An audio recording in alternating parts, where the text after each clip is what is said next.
Good evening, good evening, good evening, everyone. My name is Dr. Deborah D. Jenkins. I am your host for Black Talk Platform, where we discuss everything having to do with the Black community, whether it's family, whether it's faith, whether it is injustice and seeking justice, whether it's business and finances, you name it. If it concerns the Black community, we will discuss it here. Tonight, I'm looking forward to this show because for the first time, we have the voice of the youth on as our special guest, Mr. Latrell or Jay Antonetti.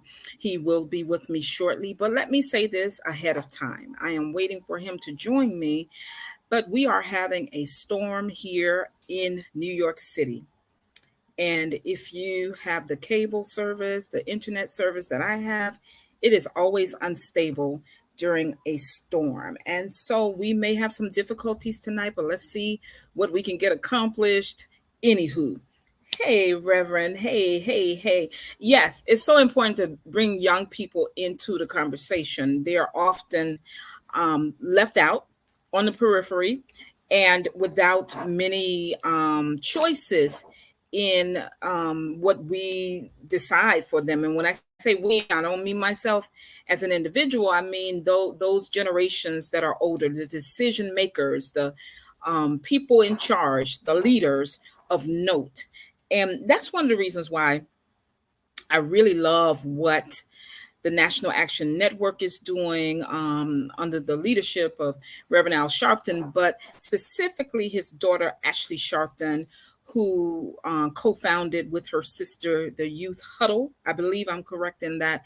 But they are training the young people, they are preparing the young people. There are others doing the same, but I do look at them somewhat of as a model. But we're also doing the same thing in my area. We are working with young people to ensure that first their voices are heard, respected, and that they have a seat at the table, that the table where decisions are made. But also, I seek personally as an individual who has some modicum of influence and impact in some circles to provide an on ramp for young people to have their voices heard, to be taken seriously, and to also provide opportunities for them to speak freely, even if it does not support my specific position. I think they still need a place to have their voices heard. And so this platform is welcoming one of our youth to the platform tonight. He just notified me that he was getting off work and he's on his way home. And as soon as he is here, he will join us immediately. He is someone who I'm happy to see him evolve as a young man. I have known him since he was a teen, a young man, and where he is going right now in his life, I think is just fabulous. And he needs the support as well as many other young people. Hey, Juanita, I'm glad to have everyone who's watching tonight with us, and I hope Jermaine will be here. So, what I'll do, since we're waiting for him, is let me shout. You know, I love to shout folk out, and we are missing, or we may be able to catch Dr. Aubrey Hendricks tonight as he is presenting from his brand new book. I am shouting him out because I believe everyone should get a copy of his brand new book. It is available on Amazon and all the other places that you purchase your books from. Hey, Aisha, thank you again for your generosity when we brought the young man here to teach our young people how to change not tires, but doing the mechanics workshop. You were instrumental and we thank you.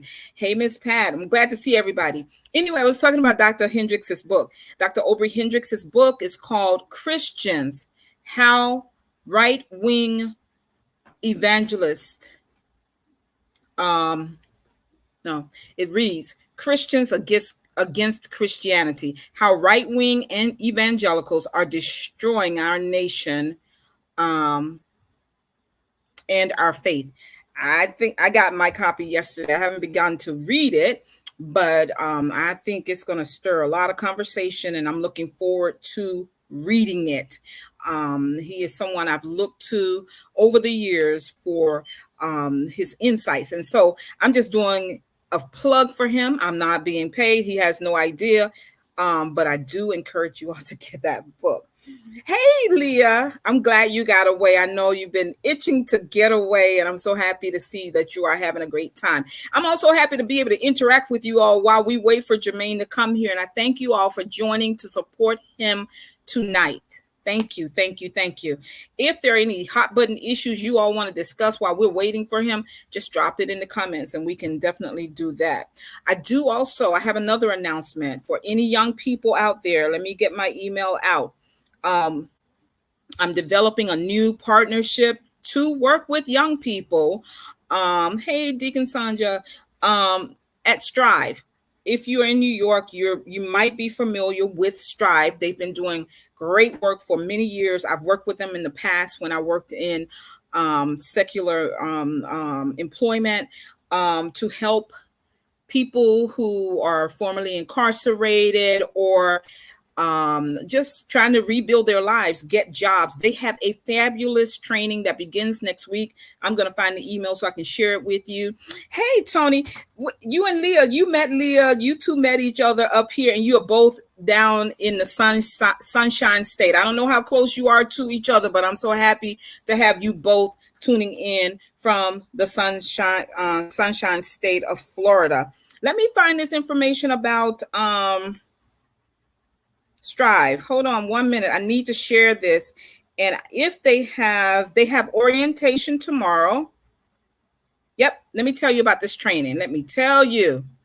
And I will. Okay, Reverend Barr, I will. Just give me a second. Let me talk about this training. Leah, please listen to me because I think we can do something here.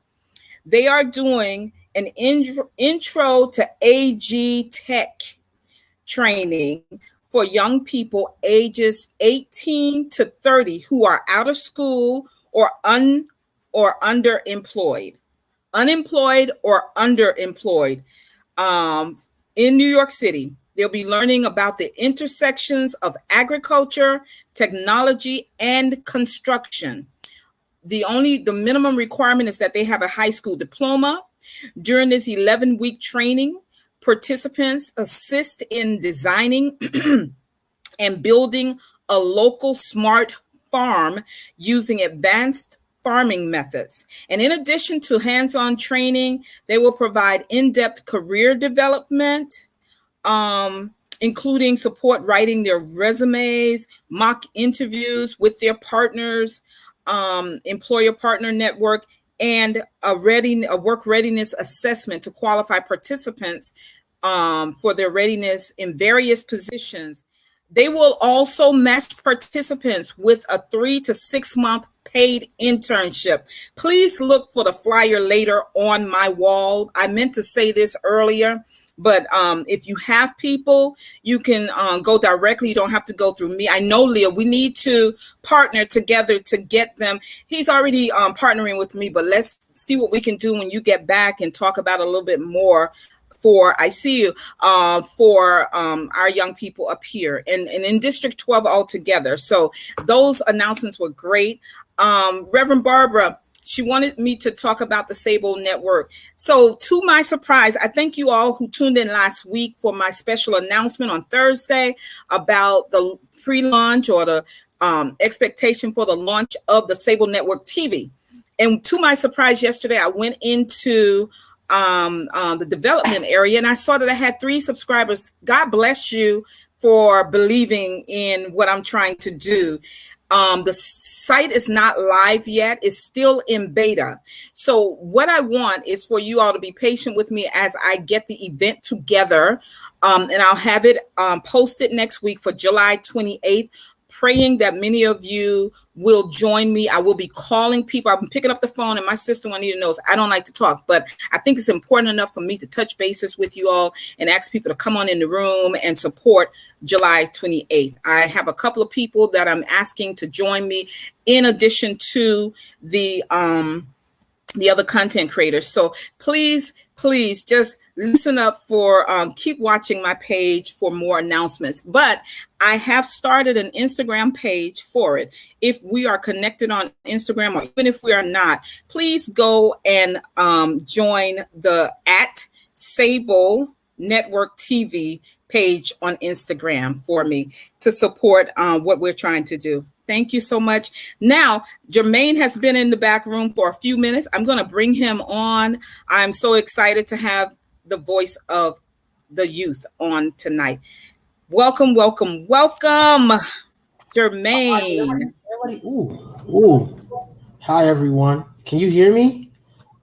I can hear you well. Okay. In the comments, can you let me know if you can hear him?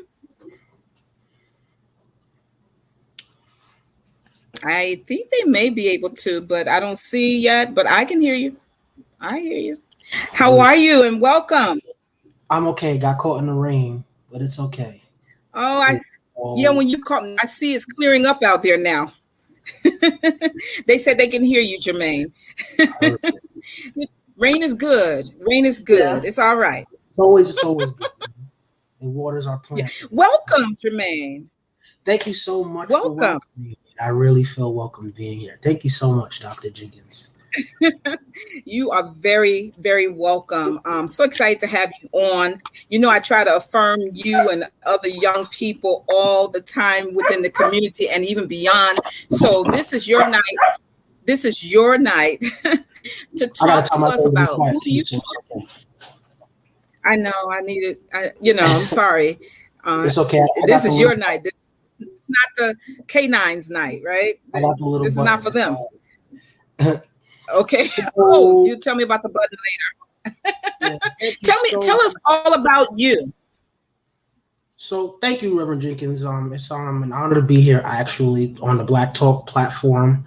Been trying to catch you here and there. I love the Black Talk platform and what you're doing. Before I can talk about me, I can't talk about me and not tell them the story of how we met. I have a picture. It's being found while we have this conversation. It'll pop up somewhere. In 2006, I met you at Co-op City Baptist Church. Now, a lot of you might know that I grew up at Co-op City Baptist Church under the leadership of Reverend Dr. Sheldon E. Williams. I have to shout my home out because that's where I come from. Hey, Miss Richardson, I'm going to say hello to everybody. That's just how I am. So hi, everybody. And Reverend Jenkins, we didn't have the delight of a big youth ministry at the time that I was growing up. So when Reverend Jenkins came in, she was young. She still is young. We know Reverend Jenkins is one of the youngest pastors we have out here. Let's just get that straight. Reverend Jenkins is one of the youngest pastors we have in our community and has been doing the work since I met her. I met her in 2006. I was very young, small, walking around the community trying to do things because I knew that there was something lacking. And I had a conversation when I was younger with Reverend Jenkins about things that I would see and I would question. I couldn't, and sometimes you can be around people, but I wasn't always around Reverend Jenkins. So it was a lot easier for me to ask her because I wasn't around her as much as I was around, other people. So, and people that I looked at as mentors and closely and people that I always see on a regular basis. So it was a good thing that I was able to come to her at a young age before I went to high school. This was way before I even went to high school. Me and her son were good friends. Me and Jason are still good friends to this day. So, she introduced me to Jason when we were young, and it still to this day is the same bond and everything. And that's how the community. But I met Reverend Jenkins at a young age, like I said, and not only at a young age, but at my rebel moments. I met Reverend Jenkins when I was in my rebel stage, and a lot of people are on here that might not agree that I had a rebel stage. A lot of people might agree that I still am. I never grew out of the stage, but Reverend Jenkins knows. A lot of people that are on here know that I had a rebel stage, and I'm out of that rebel stage. The rebel stage for me showed me not only one of two things, and I love talking about this rebel stage because a lot of people don't know that young men have go through this stage of being what you call a rebel from the age of 6 to 19. And then from those ages of 6 to 19, you want to experiment everything. even, and they say at 18 you are a grown man, but I beg to differ because of this same reason. Is because when I was age of 6 to 18, all I knew was how to be a kid.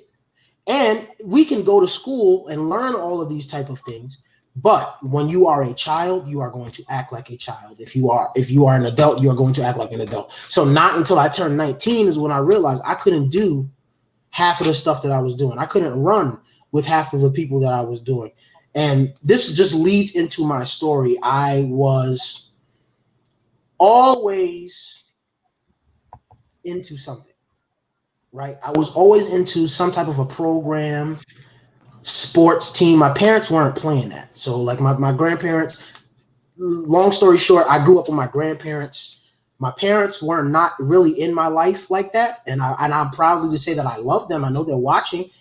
But my grandparents are the ones that I call mom and dad. So if you hear me referring to that, that's who I mean is my grandparents. I cannot sit here and not give them honor and credit where it's due. My grandparents are the reason why I'm here right now. I would have been in jail. I hope that one day it's a broader story than what I have time for, what me, Reverend Jenkins, have time for. But I was a mess. We can sit there. We can all say that sometimes we were a mess, but I was a mess. Still am a mess, just a different type of mess. But I was a mess, and I was always in something. And I reconnected with Reverend Jenkins when I turned about 14, 15. Because from those ages, those young ages, I was traveling from church to church at 7 years old, 8 years old by myself. My mom was letting me go on the train, 2 stops. I used to go from Pelham Bay Park to Westchester Square. I think it's like 3 or 4 stops, maybe 3 stops. 3 stops. And I used to walk from the train to a church. And my mom she was like, at first we grew up Baptist. So I grew up in a Baptist church, Baptist roots, Baptist tradition. And they believe that you can't go to your own church until when was it? Oh, until I was 16. They were like, we don't believe in you going to your own church until you're 16. You can turn 16, then you can go to your own church and things like that. But it was just something that was not, I was always the one that just needed to be out and about. And now I realize that since this pandemic has shown me that those days when I was out and about was good because I needed to see those type of situations. But I was out and about and always into something. I was traveling all the way to Westchester Square. I used to go to this church all the way on Westchester Square from Co-op City. 8, 9, 10, 11, 12, 13, 14, 15, all the way up until I turned 17. And I realized that me doing all of this traveling, I'm doing work in someone else's community. But I'm leaving my community. Right. And this is where, like, a lot of people call me a youth activist. I don't see it like that. I see myself as just a person that lives in the community that sees issues that need to get done. I don't want to be an elected official. Let's state that now. Because a lot of you after this live will say he wants to be an elected official. I do not. I do not want a seat. I do not want a title. This is something that has happened to me. This is because I've been in and I've lived in these conditions where things happen and it doesn't get taken care of. That's where I've been able to take steps and directions that other people in our community that have titles, have places, have big platforms, have not and still won't do. So, and it's just an honor that I can even be here and just share my story. And I thank you, Reverend Jenkins, for allowing me to do that, because I said something at your walk. We did a march a couple of months ago. And I said that everybody knows what the problems are. Everyone knows the solutions, but everyone is acting oblivious to the fact that we can fix them ourselves. And I said that because can you break that down? So break that down. I'm going to say to you, because I said before, we're going to have some difficulties because of the storm. So I'll try not to talk over you when you're in the middle, but I wanted to just ask you to break that down for us. Okay.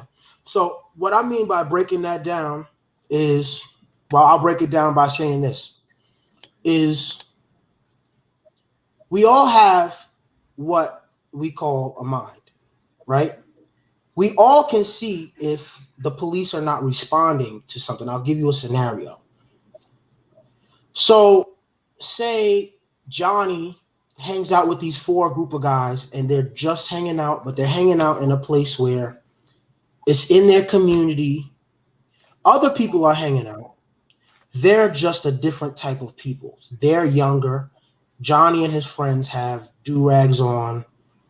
They have baggy pants on. Might not necessarily be the way that we would dress, right?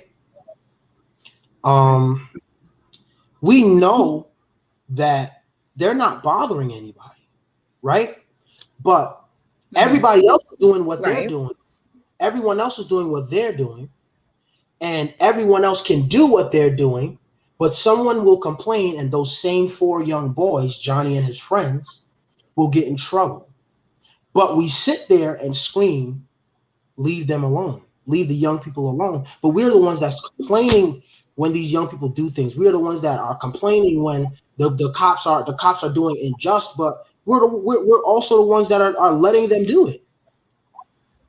We're not. Mm-hmm. We're the ones that's making the complaints instead of saying, "Nah, this is not what's happening." They're here just like everyone else is here. Adults, children, things of that nature. Just like adults are, just like seniors are able to sit in a pavilion and do things. Our youth are not necessarily able to do those same things, and that's what I mean. But that was just a way that I could try to break it down. But it's so many other ways. It's so many other scenarios where we all have the solutions, but instead we either complain or we sit there.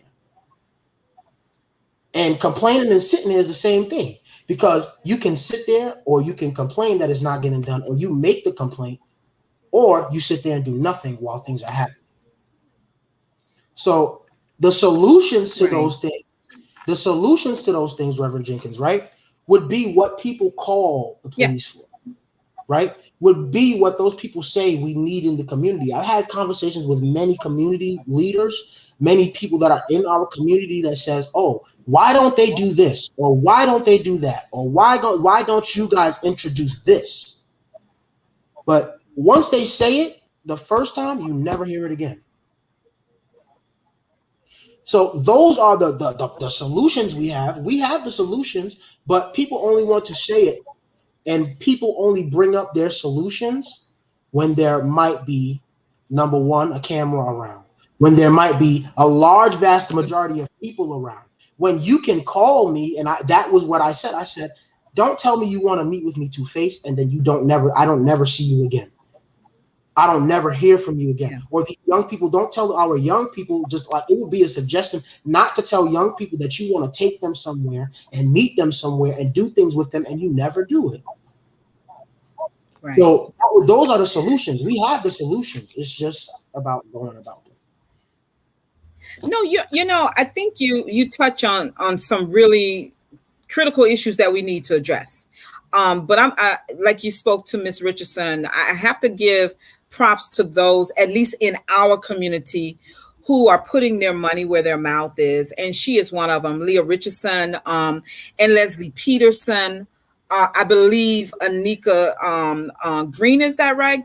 Correct me with the last name, Yeah, Leah, please.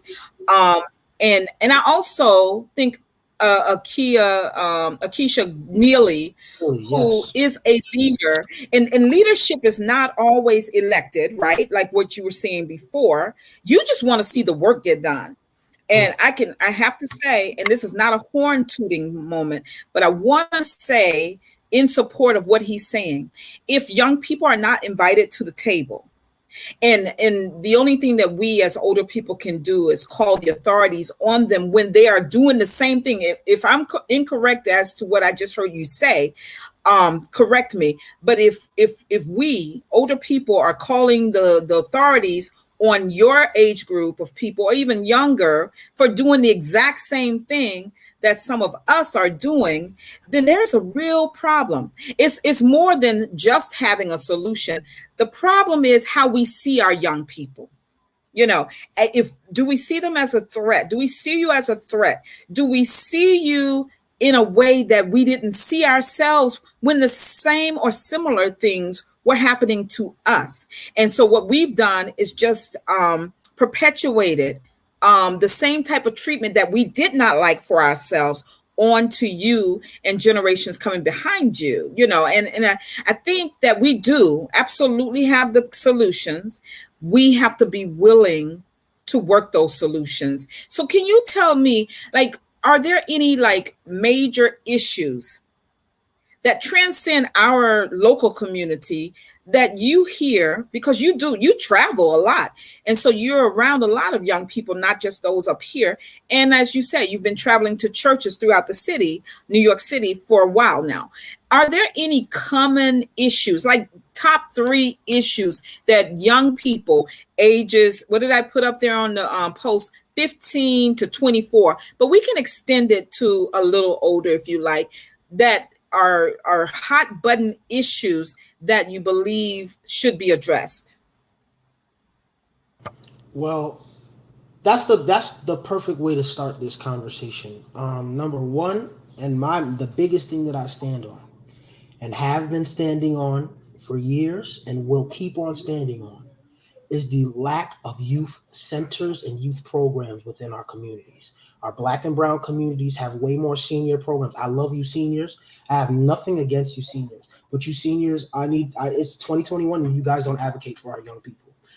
The seniors do not advocate for our young people's programs. They only advocate for senior programs, senior funding, senior housing, senior jobs, senior this.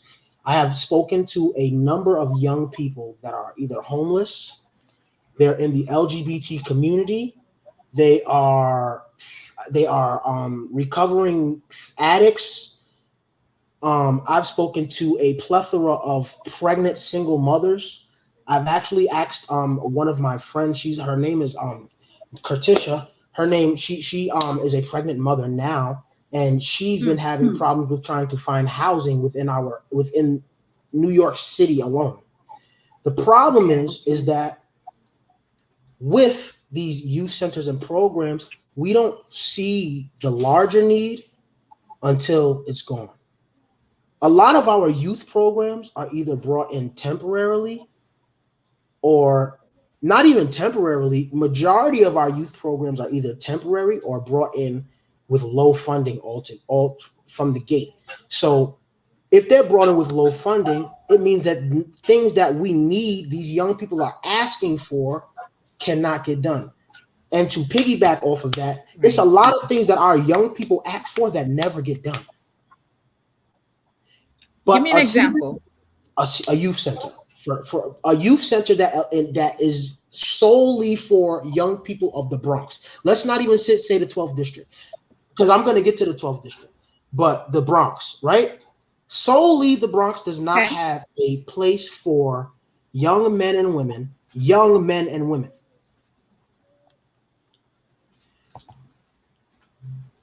Okay. Young men and women they cannot go into a senior center and ask, can they sit in and do these type of things? So we need to bridge the gap, number one. Number two, the reason why I'm saying is that there's a lack is because there's not a center. We can say MMCC, we can say YMCA, and I love YMCA. I love MMCC. I grew up in both of those programs. I grew up with Vi Higginson's Gospel for Teens. I will say every program that I possibly can think of. But guess what? None of those programs are a program that opens that without having to be city funded, without having to raise donations, without having to do certain things. They're not funded like they are like certain places are for our seniors are funded. Our seniors can get senior living homes, senior this, senior that, senior food places, this, senior this, all every day long. They have senior this, but we have one youth program for the whole year, and it can only bring in 30 participants. That's unacceptable. So, here's a I spoke to a few people, and I know I've spoken to you, and this is where we've spoken about opening up other avenues so that we can figure out what we can do as a whole. So I've heard some great comments in the comment section. I put them there because I love it. I like to pin the comments because some people miss it and then they'll go back. They're not always privy to the comments. But Brother Jerome Rice, who was the former NAACP president here in our community, says, I agree with you that you can't know where you're going if you don't know where you've come from. So seniors are greatly needed. So what he's saying, Jerome, is that definitely seniors are needed, but the young people need the seniors to want to need them as well. I mean, you correct me when I'm wrong.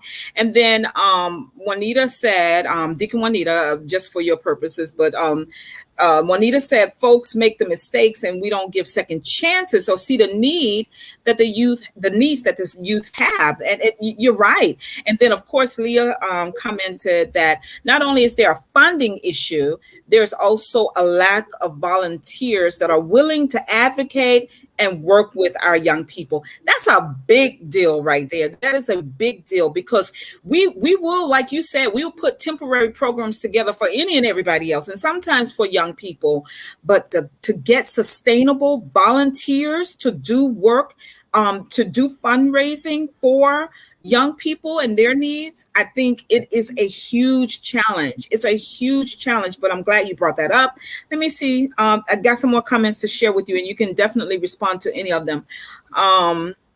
Okay, so Mr. Rice also says, during my youth, we made do with what we had. So what is the alternative to youth census? I like that too, because I'm like this. I totally agree with him.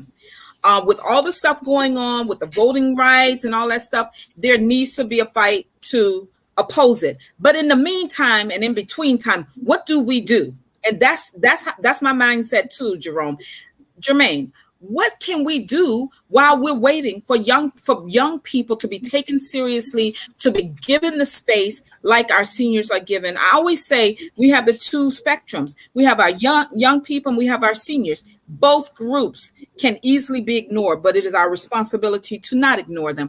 Can you respond to what Mr. Rice said about what do we do while we're waiting for a community center to be made and provided for us? Well, instead of waiting around, because this is the problem that we have, is that we have too many people waiting, not many people fellowshipping with our young people. You have to go and meet people. You have to go meet the young people. You have to go see what the need is. You can't just look on social media. You cannot just look and see what kids are posting, what kids are liking because they ask you to buy them something and think that's what it is. You have to go meet them. And the only reason why I'm saying this is because I've had many mentors that have come and tried to sit with, not come and try, because they're not a mentor if they try. They're a mentor because they succeeded. We have to be careful with waiting and sitting around. It's not working anymore. To go further with what he said, Mr. Rice, you said during your youth, you made do with what you had. Also during your youth, if you don't mind, during your youth, you guys looked at things differently than we do. Times have changed. Lots of things have changed. We have cell phones. I understand that back in you guys in the older time, there was no cell phones. There weren't computer screens. There wasn't a Zoom. There wasn't a Facebook. There wasn't an Instagram. And you asked me something else. So this is a perfect way to just answer this. This is for the youth of the community, and this is for the church. Times change. The only thing that does not change, the only thing that has not changed is God. Right? The church changed, people change, everyone changes. The only thing we have to do is stop. We have to remember is that we cannot sit there and just wait around, because this is the reason why things are not happening. We can be patient. And that's right. Deacon Presley said that folks may not be patient enough to deal with youth, but wasn't somebody patient enough to deal with you? Wasn't somebody patient enough to deal when you, and this is my thing too. Everybody in this world has to go through the same ages, just different times. So for you, for us to, this is how we change that. You have to go and meet people. You can't just say because you know 3 youth in the community that do something that you know everybody. Because somebody said, and this is not a bashing thing, because I'm going to get on the youth too, because the youth play a big part in the reason why the seniors do not like us, and the seniors do not give us adults. Let's say adults. Let's just knock that out the butt. Adults do not give us a seat at the table. This is the reason why. Wait, let me just go back to the whole changing thing. We have to go meet people. Somebody said that they knew me, right? They said, "Yeah, I know somebody from Co-op City. He does a lot of stuff in the community. I know Jermaine Antonetty," but they were like, "I know Jermaine Antonetty." And third, it was like he does a lot of work. But if you really think about it, I don't never come outside by myself. I'm never alone. Whenever I come to these community events, I have a whole team, and I'm shouting out my entire team. I have Andre Myers, I have Danielle Taylor, I have Deontay Myers, I have Brittany White, I have who else I have? Lord, I have Jordan Perales, I have Brianna Jefferson. I have a youth from our community. Not just youth that don't want. These are youth that call me, that call Miss Sage. She's not on here right now, but shout out to Miss Sage from River Bay Corporation. A lot of people just don't realize that it's more, and it's not just me.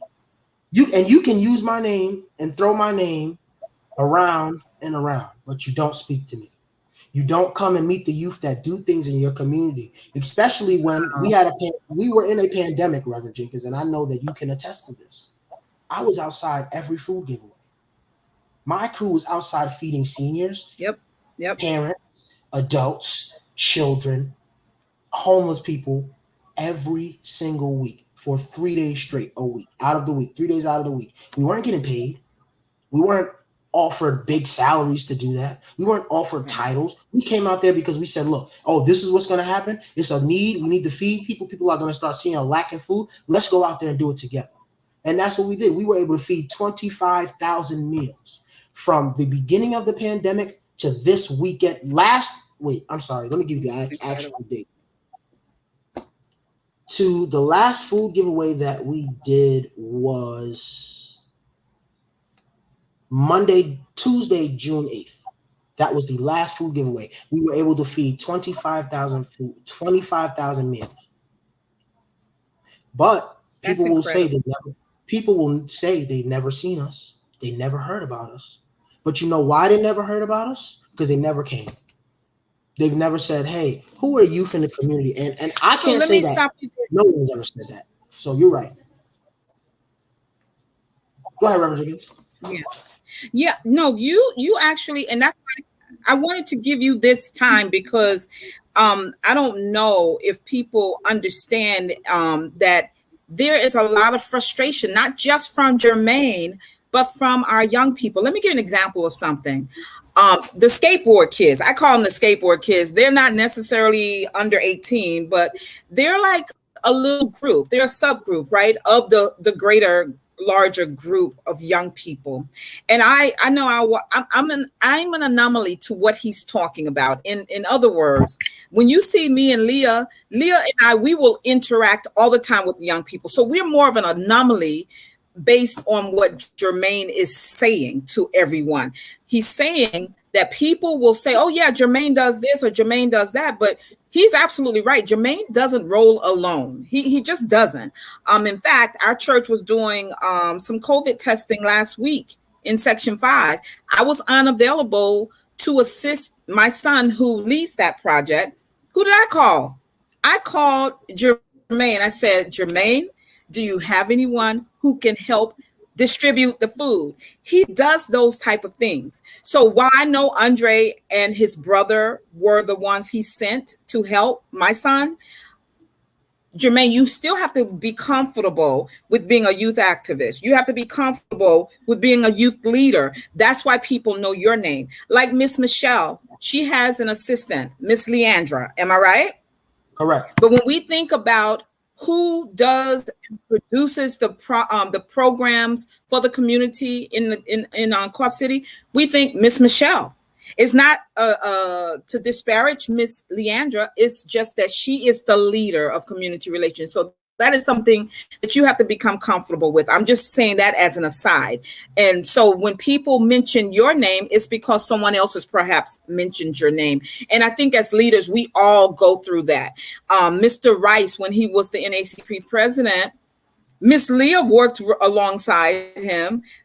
But if you wanted to connect anyone to the NACP in Co-op City, it was Mr. Rice, because he was the president, right? Become comfortable with who God has made you in this time, right? The young people listen to you. You are able to come back to leaders like Mr. Rice, Miss Richardson, Miss Peterson, Miss Michelle, and let us know what's going on with the youth. Now, I did get some comments that I needed to share with you and get your feedback, because Miss Gretchen herself, she made a good point. I've seen you all are lighting up the comments. I'm loving it. But let's talk about what Ms. Hazel said. Can you see him, Jermaine? She said, Yes. Seniors vote and advocate for their community. Where are the parents advocating for their children? That is such a good point. And I see some follow up to that from others' comments. So here's my thing.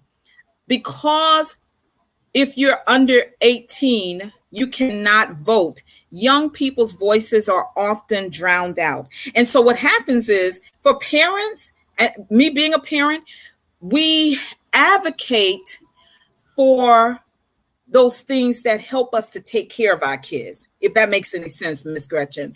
If there's this part of the last bailout or whatever, the stimulus that President Biden has led, it includes some kind of child tax credit, right? That some people are going to be able to opt to get a check now or be able to write it off their 2021 taxes, right? That's the kind of advocacy often parents do for their children. And so what I know I did with my children growing up, like many parents up here in Co-op City, we take our children outside of the community. And what you're saying, this is such a large community. We should have something right here where parents don't have to take their children out. And so while we may advocate differently and for economic reasons, I absolutely agree with Ms. Gretchen that the parents have to advocate for those things and say, look, we pay taxes. This is a huge community. We want something specifically for our children. And Ms. Richardson, Ms. Leah said that parents also need to be trained. They need resources. The young lady that you said is currently pregnant and looking for housing. Well, so I know someone who has an organization for young people aging out of foster care. She may be watching, right? They do a lot of support for pregnant teenagers and young adults. Is housing one of those services? I'm unsure, but we all know that they just recently reopened the Section 8 list. This is something that you can now arm yourself with to go back and share with this young lady so that she can at least take the steps to try to get on the list, right? So that's the most I can do. But what we do need, like Ms. Richardson said, is resources for young parents who don't know. And those things are easy to do. Let me also share with you what Ms. Aisha said, and this is good information for those of you who don't know. I'm just going to pin it up here real quick and read it.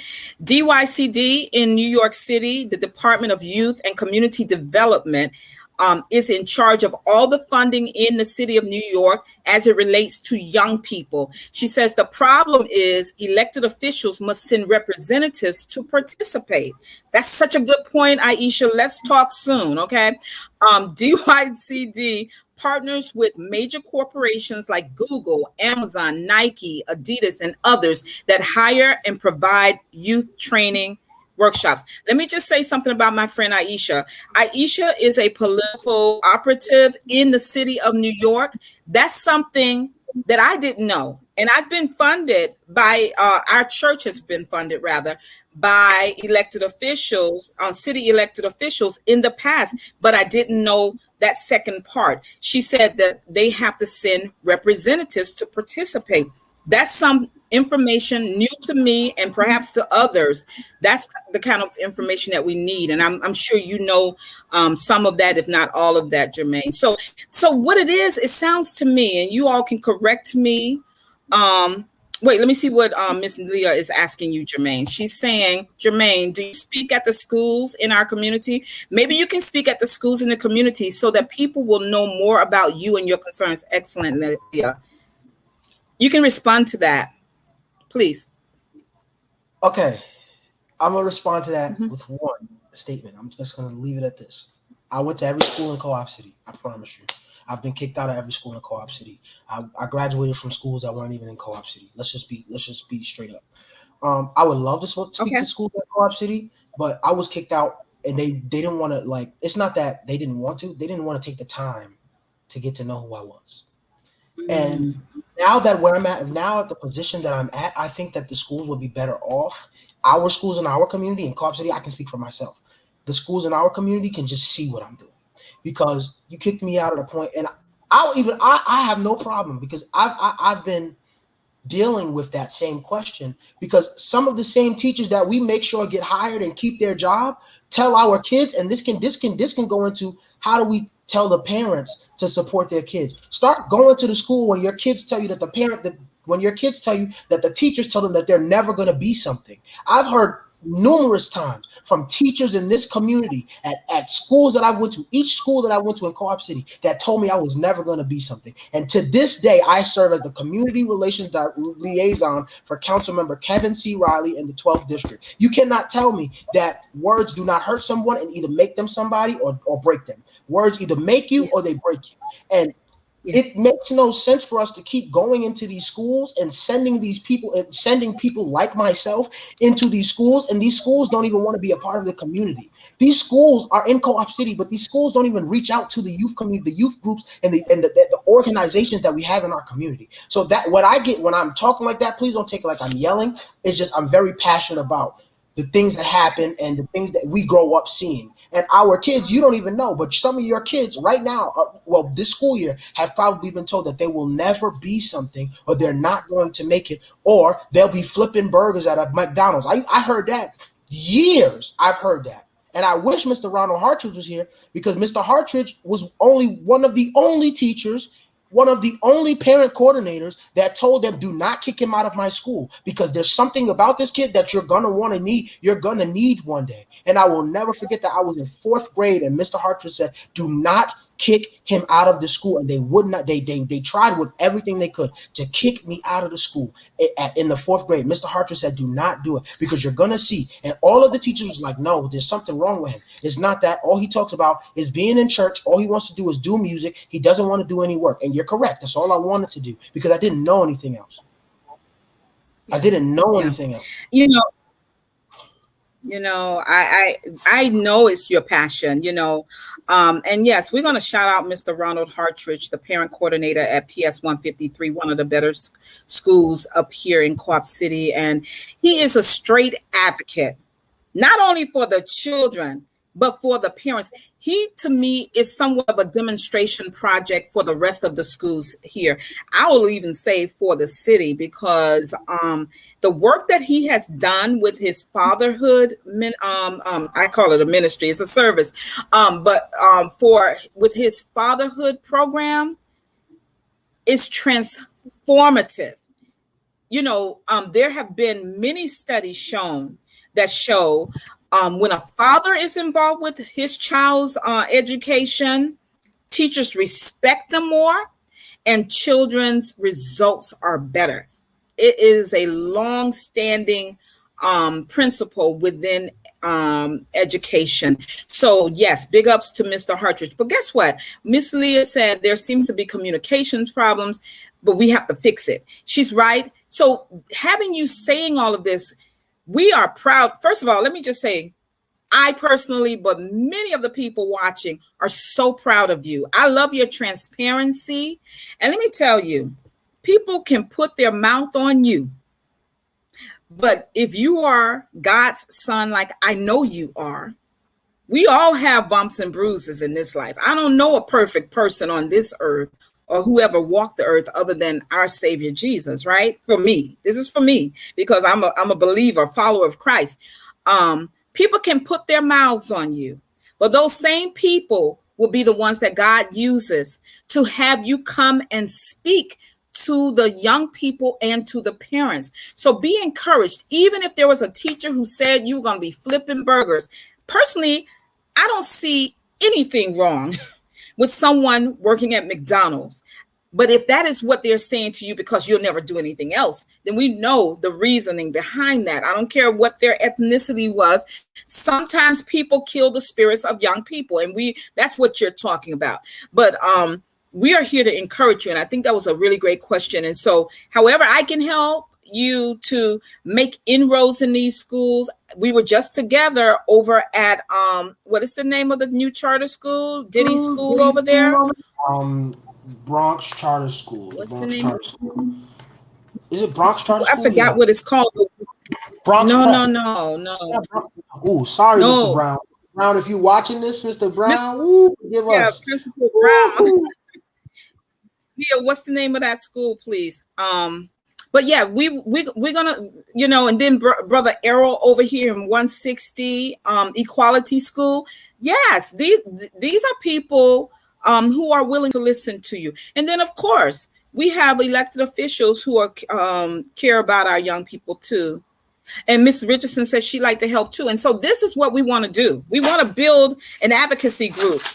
Miss Leah and I, we both have tentacles in different places. You give us those top 3 issues, we will help you to make the inroads. Am I over speaking, Leah? my friend and colleague, Reverend Dr. Osiris Imhotep, he's a pastor up in Mount Vernon. Here's what he says. It's pretty long, so I don't want to cover up our whole faces, but I'll try to read it and then pin it. And welcome, brother. He says, here it is for me. The church and the community pretty much gave up on us. Let's be real. That's why I like him, because he speaks truth to power all day and every day. This is how we got hip hop culture. We got youth gangs like the Latin Kings who started in the church. I didn't even know that. 300 every Saturday were kicked out. Look at that. That's what you're talking about, Jermaine. Salute to this young leader. He's talking about you. In fact, the Black church was created because it was not welcomed by the white church. The most powerful tool is hip hop culture. I agree. The school system is not our friend. Thank you. Thank you so much, my brother. I'm going to see if we can make a connection for you and young leader here, Jermaine, because our state senator, we share a state senator. And who else do we share? Elected officials. I don't know, but we do share Senator Bailey, and see what we can do, because his work does transcend. I thank you so much for that comment. Let me see. Y'all got me busy in the comments tonight, but I'm loving it because you all came in the room to hear what this young man had to say about the needs of young people. Leah says, I believe that there are many people who would like to help. I know many parents and educators that understand the disparities within our school system and would love to help our youth. Let's do it. Let's do it. Because see, I think that's a part of his frustration. We talk often, and often we'll talk about leaders like ourselves, Leah, and I've been guilty of not being able to be there sometimes for him. Right, Jermaine? When he needed me to help him push something forward. It's just, there are these distractions, but what he's asking and what we're saying is that we're willing to help. But if he comes to us, will we truly be there? I'm here for you, Jermaine, and the young people, not just you, but the young people. I'm going to say, when Miss Leslie Peterson and I chaired the youth committee up here in Co-op City, if you recall, you were at that table. Talk about it. Talk about it. Tell the people, because it doesn't happen. And I think it might have been the very first time. Talk about that experience and how it got derailed also. But Co-op City history, like you're saying, it's history. It's history that people just don't want to call history, right? I was the first youth Reverend Jenkins ever called and Leslie Peterson ever called. I was the very first youth. They said, how? And Reverend Jenkins said to me, I'm on this youth board. She said, but you know what? She said, how old are you? I was 14. I was 14 at the time. That was when you called. I was 14. She said, how old are you? Yes, I'm 14. She said, I serve on a youth committee and there's no youth there. She said, I don't know how I'm going to do it because, they have rules. But she said, just come. She said, this is the day that the meeting is going to be. Come. Like she said, I don't roll alone. I rolled up in there with 5 different youth from the community. And I said, yo, they have this youth board. Let's go to this youth board. Let's get on this thing. Let's see what they're talking about, because we know what we want. We know what needs to happen. So let's go. Long story short, we got there, went to 2 meetings, and we were told that it just wasn't something that we could attend anymore. Didn't attend that, and at 14 is where my life started, but we'll go further. But that was just to answer your question. At 14 is when that happened, and they told us that it wasn't something that we could attend anymore, and that was just because we were being verbal. Yeah. And because youth are verbal, we have to remember that they have a voice just like we do. It does not mean that because they're voicing their concerns, they're not in their place, and and they're overstepping us because they're just voicing their concerns. And I think that that's what the problem is. And I know that you guys are asking, what can you guys do to help? But along with my mentor, my boss, my big brother, like he's literally like pushing me, Council Member Riley. In the near future, we are going to introduce something, and I'm praying that like it happens faster than I would like for it to happen. We are going to introduce the Bridging the Gap program. It's not going to be where we say it's the Bridge the Gap concert, it's the Bridge the Gap service, it's the Bridge the Gap one day thing. No, we want to introduce a program where we bridge the gap for all people because of these problems and because of these things that we have. Like, we just wanted to bridge the gap. So that's the type of things that we're looking into, calling out into legislation. We're looking into just coming together as youth groups, community youth groups. I love all of you, and everybody that's saying that you love me, I thank you for the love. I appreciate it. But I say all of this to say that without a support team, without a support system, a lot of the things that you see from the people that you already see it from would never happen. So we need a support system, and the support system is not just we don't need money. And I promise you that's not what it is. Have a conversation with us. Majority of the time, and majority of people in my age group just need someone to talk to. We don't want any action. We just need someone that's going to talk to us and listen and not tell us that we're wrong because of what we're saying. You can disagree, right, but it doesn't mean that we're wrong. So that's where it goes with it. So Miss Leah, I love that this show, this platform, Black Talk platform, has morphed into results. You know, we talk, and I think Miss Gretchen said that earlier, time out for talking, so to speak. It's time for action. So Miss Leah Richardson, I am so happy to help put something together with you. And here's the reason why I'm saying it like that, Jermaine, and understand me the reason why I'm saying this.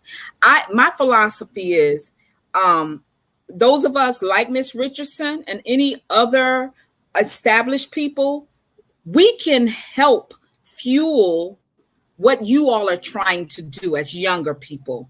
We have experience and those type of things. So when I say that I like her idea for us to have a committee for young people outside of the community's established board, I'm saying we can do that as lead coordinators for you all, because we often have the resources that young people have not yet gathered for themselves. It is not for us to be there to tell you. She and I are very comfortable as leaders, and we understand that your voices need to be heard and amplified. And so that's what I'm talking about when I say it. She's on vacation now, but brother, Reverend Dr.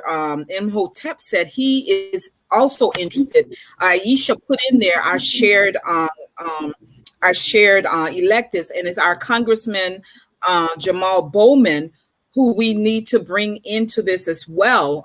What you're trying to do. I'm not talking about your Bridge the Gap program, what you mentioned before, but I'm talking about the bigger picture that we want to be resources for you. And I see your boss is here. I mean, your other boss.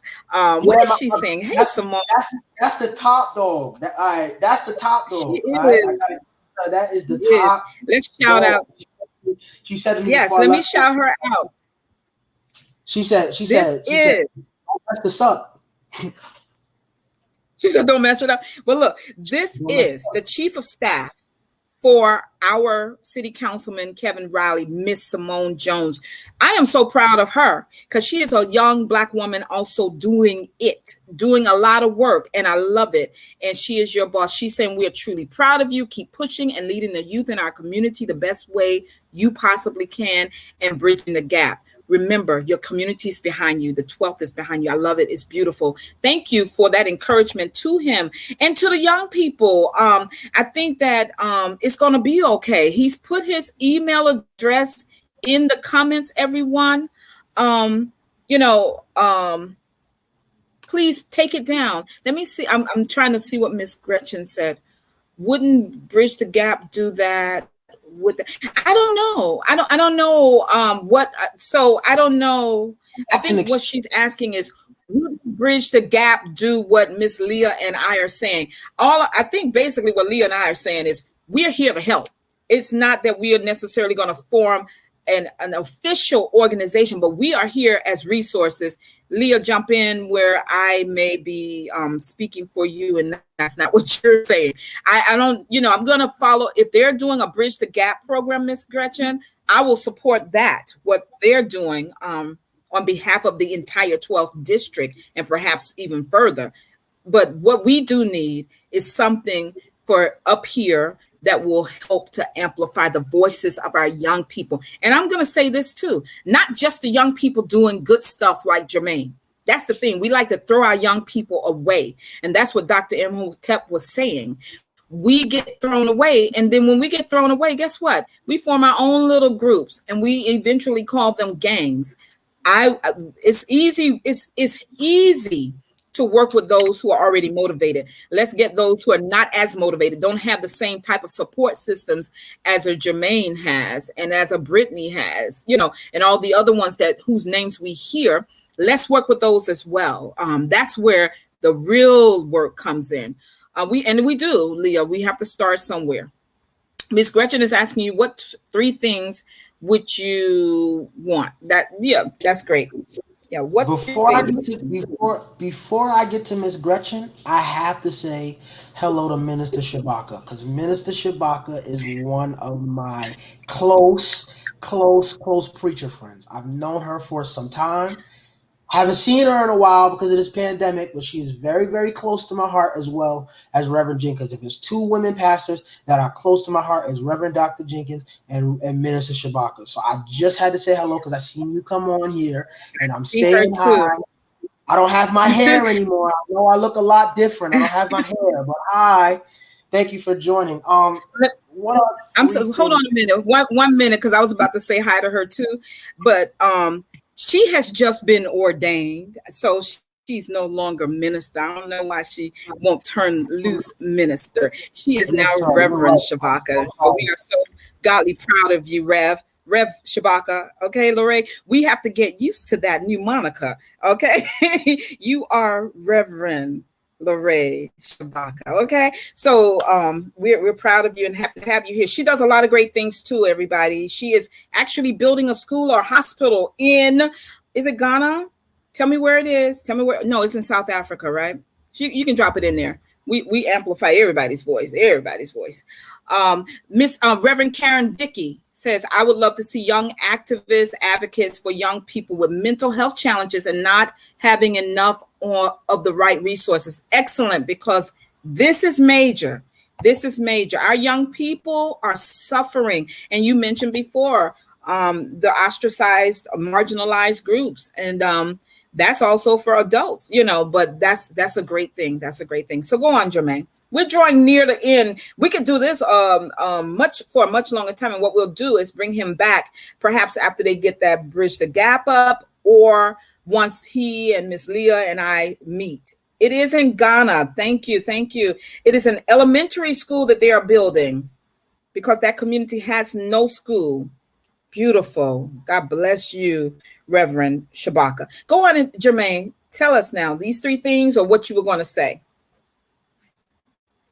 Did we lose you? Oh, we can't hear you. Sorry. Can you hear me? I was on mute. I'm sorry. I have this okay, no problem. Sorry.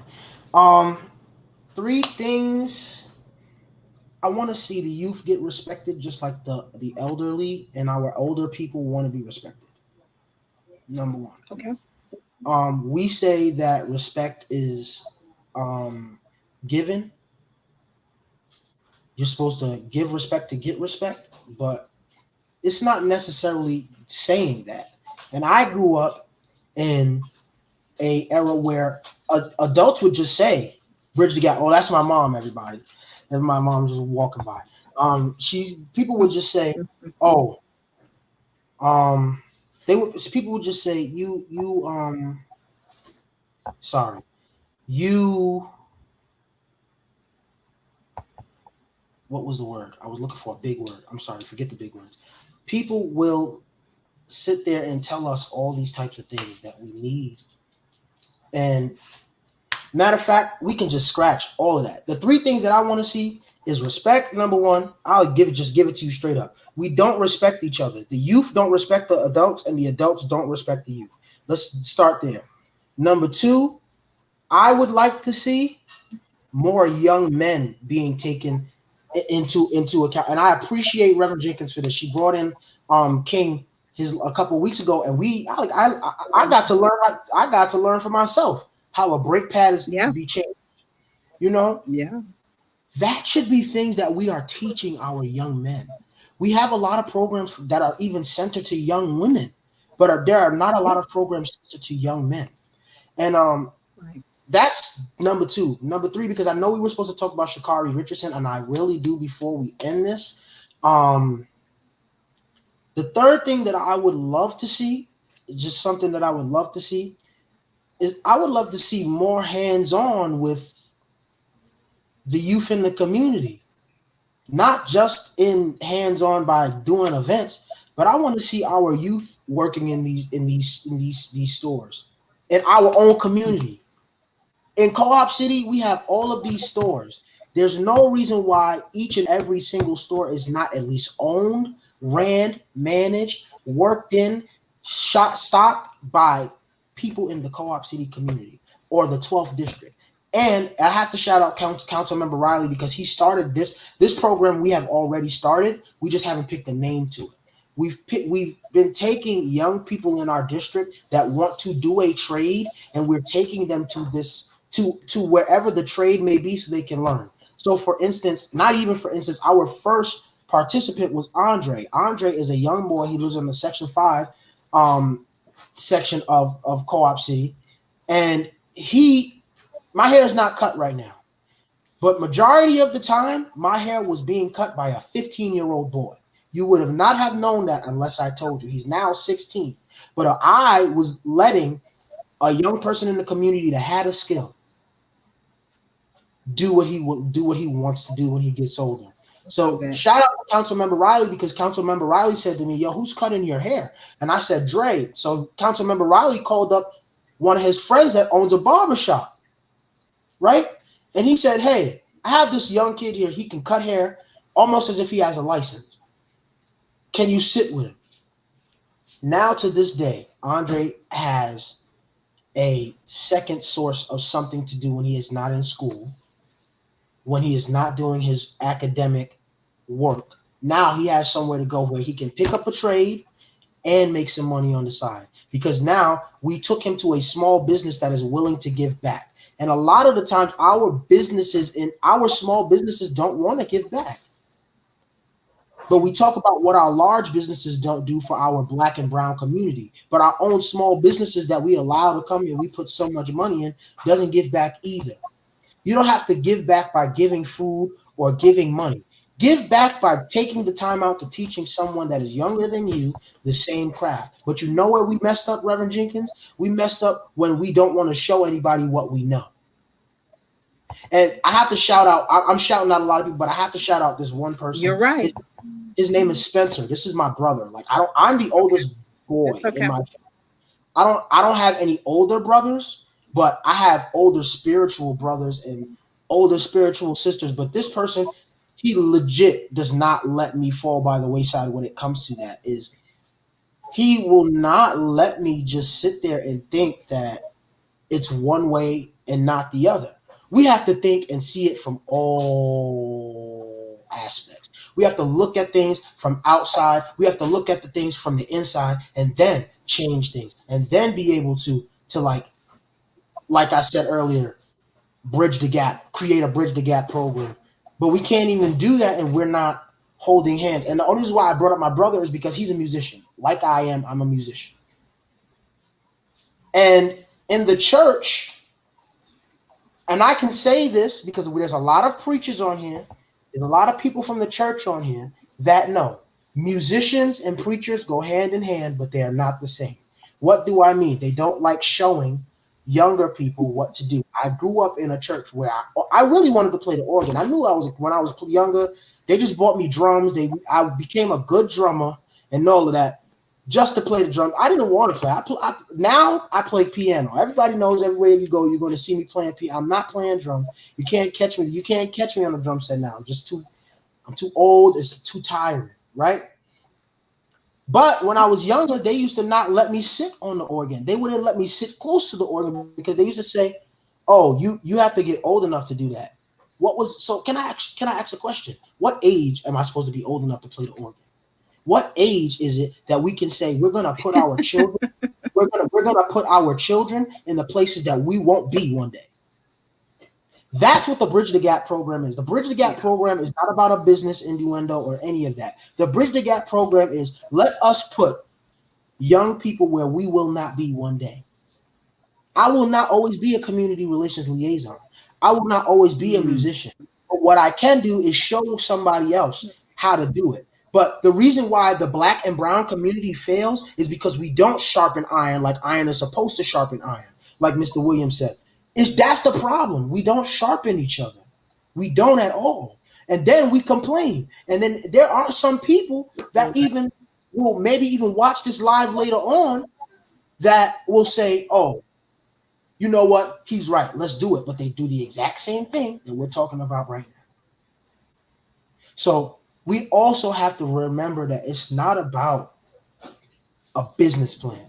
Right now, I'm playing for a church I'm playing at Abundant Life. That is Bishop Jasper Rose Church. I play there in the mornings. Sunday afternoons, I'm free. I'm available. Not to play you can't book me to play nowhere. I'm not just one church for right now. It got too much for me. You all know this pandemic has been different. Church is different now. Way different, way longer, way different. And a lot of people ain't been in church. So, y'all like to praise the Lord. So it's okay. We all like to, whatever you praise, whoever you praise, whoever you pray to, we all haven't been there for a year. So I know that everybody's running to the church. I'm running to the church every week. So I'm not old. Okay, so and I like who said you were old? Oh, the Williams. I think I'm going to try to wrap this part up. Ms. Richardson said there should be a stipulation with our businesses and our communities that they would have to allow the youth in the community an opportunity to intern or volunteer to work in their establishments. I totally agree with that because like you said, Jermaine, we always come down on the big businesses. When the mall opened, we were like, you need to hire people from Co-op City, but the same is true for those businesses that are within the 3 community centers up there. So come on, Leah, get it done. And I'm just saying that because she's one of the community elected officials here.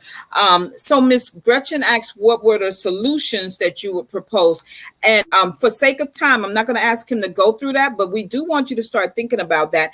If those 3 things that you said, now, in terms of the respect, I think that's just something that's going to definitely be a part of what you all do with the Bridging the Gap thing, because I think these things do need to be discussed so that we can just see where the differences are, but come to the point where we understand that the differences are not as great as our the things that draw us together that we both want, the older and the younger generation. So around the respect issue, there needs to be greater respect that's reciprocal.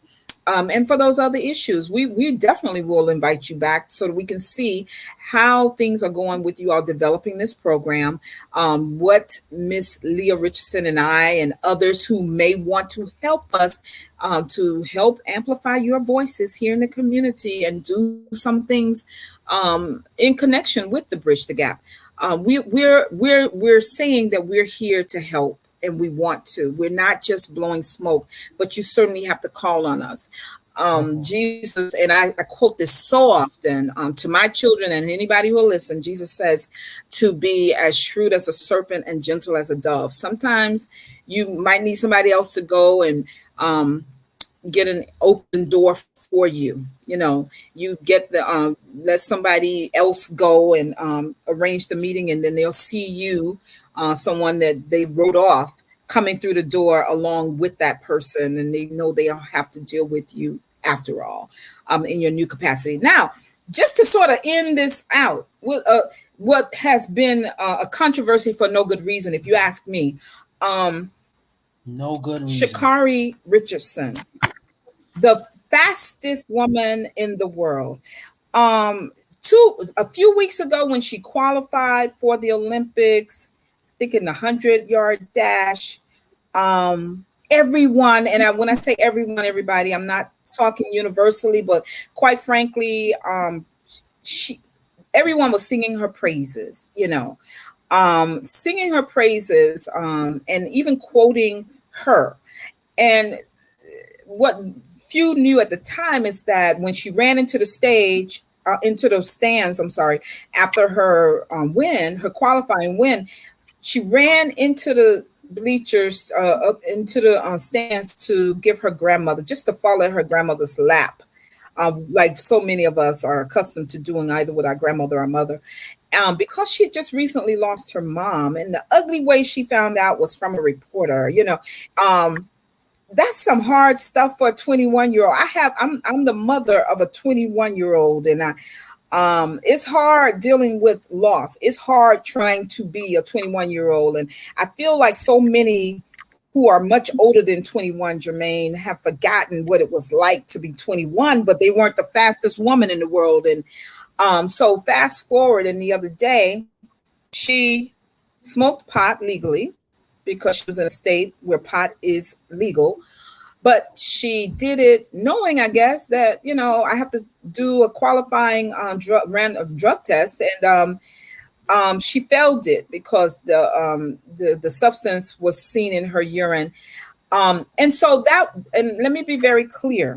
This is not about whether she did something knowing she was, possibly going to get in trouble. For me, it's not. I'm just saying, for me, I want to hear from Jermaine because he's in her age group.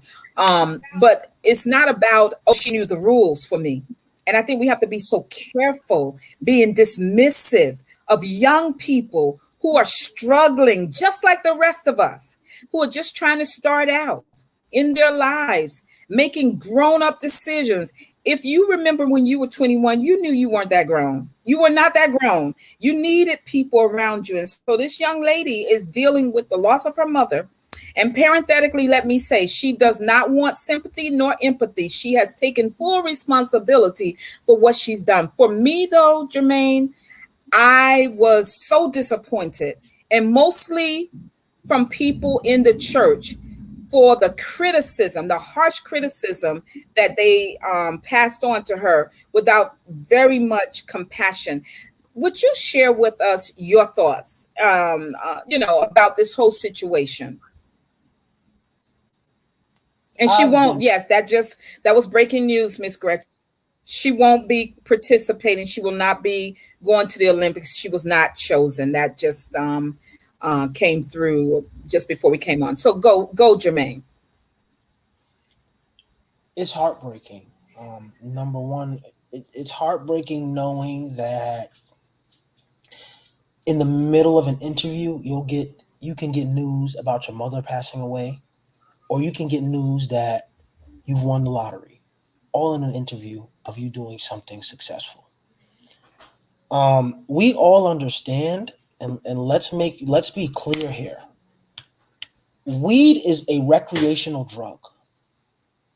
We all understand that weed is now legal in at least 19 states. It is not legal across the world. That's where a lot of people get it messed up, is that they forget that the Olympics is not a United States program. It's the World Olympics. So if it's not legal in Africa, and I'm paraphrasing here, don't even take this is just an example. If it's not legal in Africa, it's not legal in Asia, it's not legal in Japan, it's not legal in Mexico. If it's not legal in those places, but it's legal here, we cannot just uphold that. Excuse me. We cannot just uphold that because it's legal one place. It should be allowed another place. Now, let me set the record straight. I'm an advocate, a huge advocate for 420. But what I will not tolerate is our young people thinking that it's just okay for it to just be about smoking weed. And you don't educate yourself on why you smoke weed, why you like it, what it does for you. You don't even know what it can do for you in years from now. You don't educate yourself. That's the problem. The second problem I have is with the people that are saying, don't let her run. Has anybody ever told you when you did something wrong, don't let you do something? You would be hurt. You would be embarrassed. Don't let her run because she smoked a joint, because she found out her mom. First of all, this is what blows my mind. We understand that the young lady's mom passed away and she found out, right, during the interview. Of course. So if you find out during the interview that your mom has passed away, and you found out at the height of your success, when people know you, and I'm gonna end this with a story that has to do with it, goes in with each other. At the height of your success, someone like and this is where the devil comes in. People don't want to. We can be as spiritual as we want, but I'm going there. The devil knows when you're going to go high because he sees where God is taking you. It's not because he can see before God. He cannot see anything unless you tell him. What it is that he sees how happy you are. He sees when you do things, he sees when things start to change, he doesn't like it. And we understand the devil is the author of confusion. He's the prince of the air. So anything that's roaming around in the air, he's susceptible and acceptable to touch. Anything that's roaming around in the air, he can take from you, he can do, and all of that. What I say that to say this. We have to be careful of, like you said, throwing people away. 100%. Mm-hmm. We have to be careful with throwing people away because they do certain things. We all use a gateway to something. We all do. So we can say one thing is a gateway drug, but we all have a gateway. When someone makes you mad, you probably go to Haagen-Dazs. When somebody makes you mad, you probably go shopping and spend $1,000 every time you get upset or something happens. Or if you get sad, everybody has a coping mechanism. And the coping mechanism might not agree with what you are. They might not agree with what you live by, but that doesn't make them non-qualified. And if you really want to talk about being non-qualified, what qualified you to be in the place that you're in? Not your school degree, because I know a lot of people that have college degrees that have 2 cents in their head. 2 cents. Not common sense. They got 2 cents. And that's the problem. Like we got too many people that have 2 cents and not common sense. But my grandmother used to say this, common sense is not always common. Common sense is not always common. And I feel like we have taken marijuana and we hang it like this. That's our internet up here. Yeah. So we have taken marijuana, the word marijuana, and we wave it in front of everybody, and we'll see who likes it and who doesn't. The people that like it, they're okay. But the people that don't like it want to hold you like this after they know that it doesn't harm you. And I'm not saying that because I believe that you should just go out there. I'm not saying that you should go out there and start smoking. You should go out there and start telling people about weed. You should go out there and start. If you don't support it, you don't support it. But what I'm saying is that we need to be careful with telling people what they're qualified to do because they smoke weed or because they do certain things. It's legal. People have fought for this to become legal. Yeah, I mean, we're losing Jermaine. I don't know if you're hearing me break up too. Mm-hmm. Are we both breaking up? I'm not sure. I think that there is a whole lot to be said. And for me, again, like I said, and you actually you summarized it in the beginning quite eloquently in talking about there are 19 states in this country where it's legal to smoke marijuana, even though it's still federally illegal. But this is the Olympics and it's worldwide. So certainly we understand that. For me, it wasn't about the rules. And I think that I really want to remind people, I really want to take this time and remind people that every law that has been passed and every rule made does not benefit the citizens. Okay. So, but we're not really here debating whether she was right or wrong Right. to smoke the 100%. pot. And while she's being bigger than many older adults in saying I take responsibility for what I did, I still believe that she deserves some compassion, especially from the faith community. Everything, and I said this to a friend because this was on Instagram, everything is not a teachable moment. Everything, I think she taught herself. She knew, but what can we extend a little grace? Because those of us who are faith believers believe that every day the Most High God extends grace to us, gives us mercy. We're not great now. We're not perfect. And so that's what she said. I'm a human. I might run faster than the rest of you, but I'm also human. And that's like, take it easy on me. Can we learn how to take it easy on each other?